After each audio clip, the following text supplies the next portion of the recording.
4 years ago, my family moved from the city. We couldn't take the fast-paced life. We were wealthy and well-educated family, so we figured we would move someplace remote and peaceful. Hayabi Forest, western part of Maine, is where we settled. Now, in our family, we had me, the oldest son. Then you had my father, my mother, my one brother, and one sister. Then things were always fine around here. We lived off the land, and life was great. But then everything changed, and it wasn't for the better. Oh God, it was horrifying. I'm alone now. It it got them, and I'm sure I'm next. So to whoever who reads this story, I hope you never stay here. It will get you too. These are my final thoughts on my horrific story. It all started when my sister went for water one day. She didn't return for almost an hour, but we lived alone out here, or so we thought. I still hear her scream sometimes, that ear-splitting cry of terror, and the scene of my father and brother flashing looks of extreme terror before breezing through the door. They came back, glistening blood on their pants and shoes, crying uncontrollably. They had found nothing left of her but a few bone splinters, her ripped clothes, and a puddle of blood. Things were never the same after that day. Mother never really spoke again after seeing her daughter's remains. The next person to go was my father. Our food was running low and we were snowed in, so we couldn't go to town.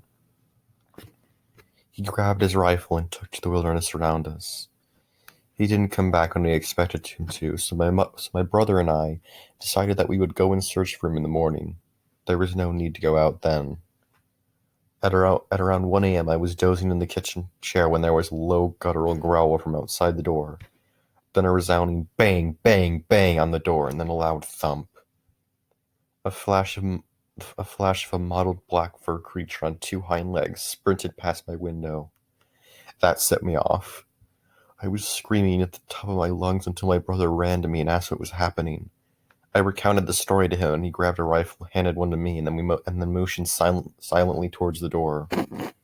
He made to open it and cracked it very slowly and gasped in fear. It was our father, or what was left of him. His corpse was mangled to extreme lengths. Arms were gone, eyes were gouged out, and he was covered in claw marks that dripped crimson. My brother collapsed in horror and shut the door weakly. No one left the house anymore. My mother still never spoke. She would just weakly nod or shake her head to communicate if even that. My brother would break down at anything that reminded him of our lost family. But what I realized is that whatever that thing is, it's not stopping until it has killed all of us. I feel it. A few weeks had passed, and we lived in fear. Some nights we would hear those horrid growls, and we would make sure no one fell asleep that night. Instead, we would stay up with guns in hand until daybreak. One morning, after a long night of paranoia, my brother proclaimed that he was taking supplies and heading away to freedom. Freedom or death, he said.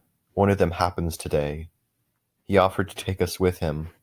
I pleaded with him not to go, but he insisted. I told him I would not go. My mother just shook her head mutely.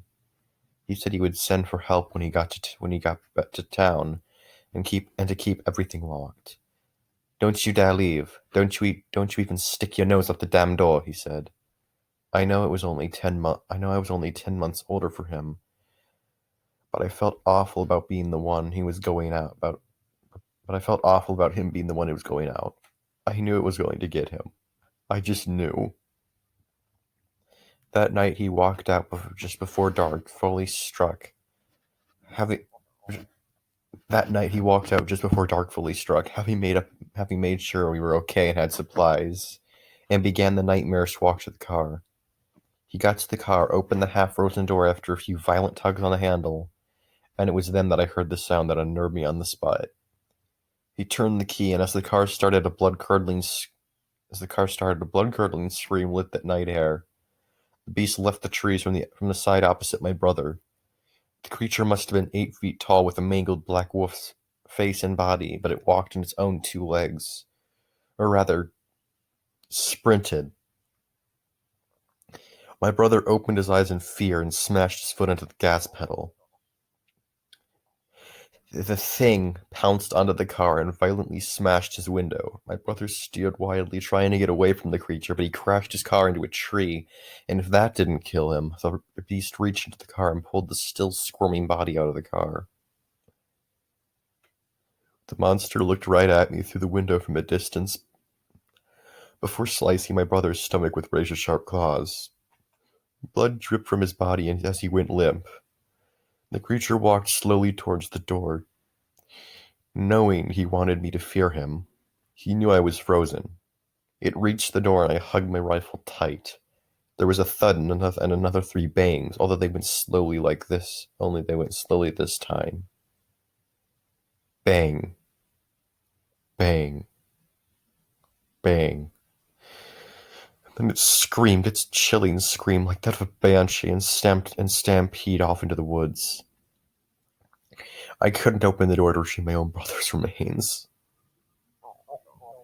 I haven't slept since then.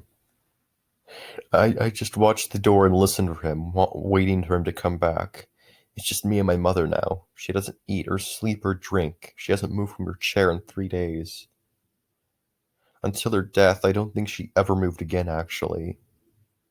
It was a very long night. 4 days without sleep, I'd heard the growls every night since my brother's grisly demise. But tonight they were louder.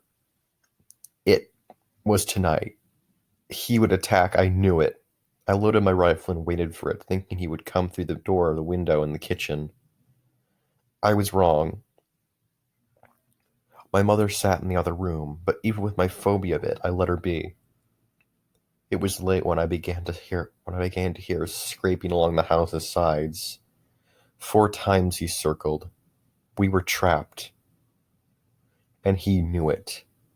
It stopped and my heartbeat quickened. As if in slow motion, I realized where he stopped just a moment too late.